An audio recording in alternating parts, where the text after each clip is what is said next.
خیلی خوبه. ما 4 تا مهمون دیگه هم اینجا داریم که نشستن. داریم راجع به سری مشاغل حرف میزنیم. حالا به اندازه‌ای که زورمون رسیده امروز مهمون داریم و باهاشون صحبت میکنیم.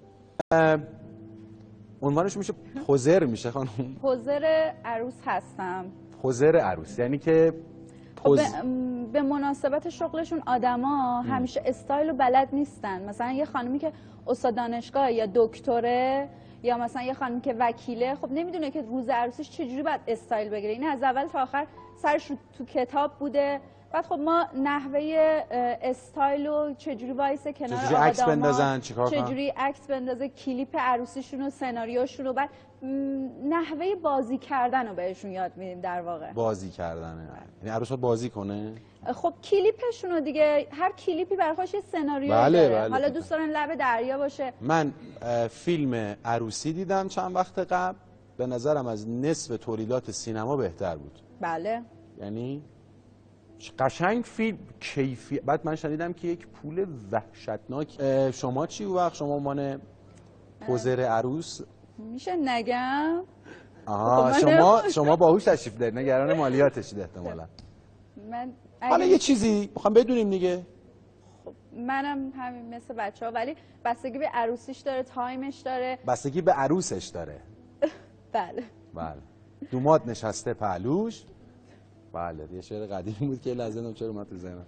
خب بستگی به تایمش داره. یک عروس و دامادایی دوست دارن کلیپشون خارج از تهران باشه. خب ما یک روز بعد پاشیم باهاشون بریم خارج از تهران. چقدر یک روز بلندشون بریم خارج. خب همه اینا رو در نظر بگیرید دیگه. خب نمیگید، عددی به ما نمیگید. میانگین عروسی که شما میرین چقدر پول میگیرید؟ بی خیال شید. بی خیال میشین. بسیار عالی.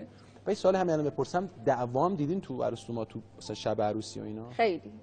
من خیلی دیدم. یعنی چی؟ یعنی یه عروسی دیدم که قشنگ می‌خواست کنسل شه دیگه عروسی. یعنی اگه یه سری ریش سفیدا عموی عروس و عموی داماد نمی اومدن، قشنگ عروسی کامل کنسل میشه. سر چی؟ سر کادوهای سر سفره عقد. یعنی چی؟ یعنی که چرا کادو کم و زیاد بوده؟ بله. نه خب مثلا کادوی من بهتره، کادوی یعنی دعوا شد رسما؟ بله. آخ بعد شما عنوان پوزر اون وسط چیکار می‌کردین؟ هیچی دیگه، فقط وایستاده بودم دعا می‌کردم. شما گفتین عروس استایل مثلا ضرباتش رو نگه داره. نه دعا می‌کردم که عروسی به هم نخوره که من پولمو بگیرم. آفرین، قشنگ. اینم خیلی صادقانه بود. خانم شما تحصیلات دارین؟ بله، کارشناس حقوق هستم. حقوق خوندین شما؟ بله. چرا وکیل نشدین؟ والا من برای کانون وکلا داشتم شرکت میکردم که پدرم مرحوم شدن. خدا رحمت. مرسی. بعد از اونجا دیگه روحیم جوری شد. شما این کارو دوست دارین؟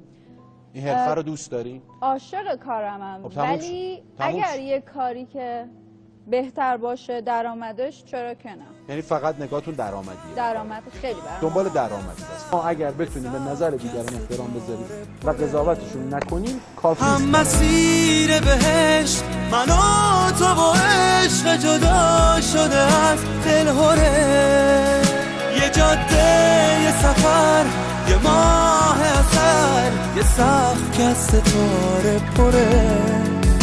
هم مسیر بهشت من و تو با عشق جدا شده از دلهره.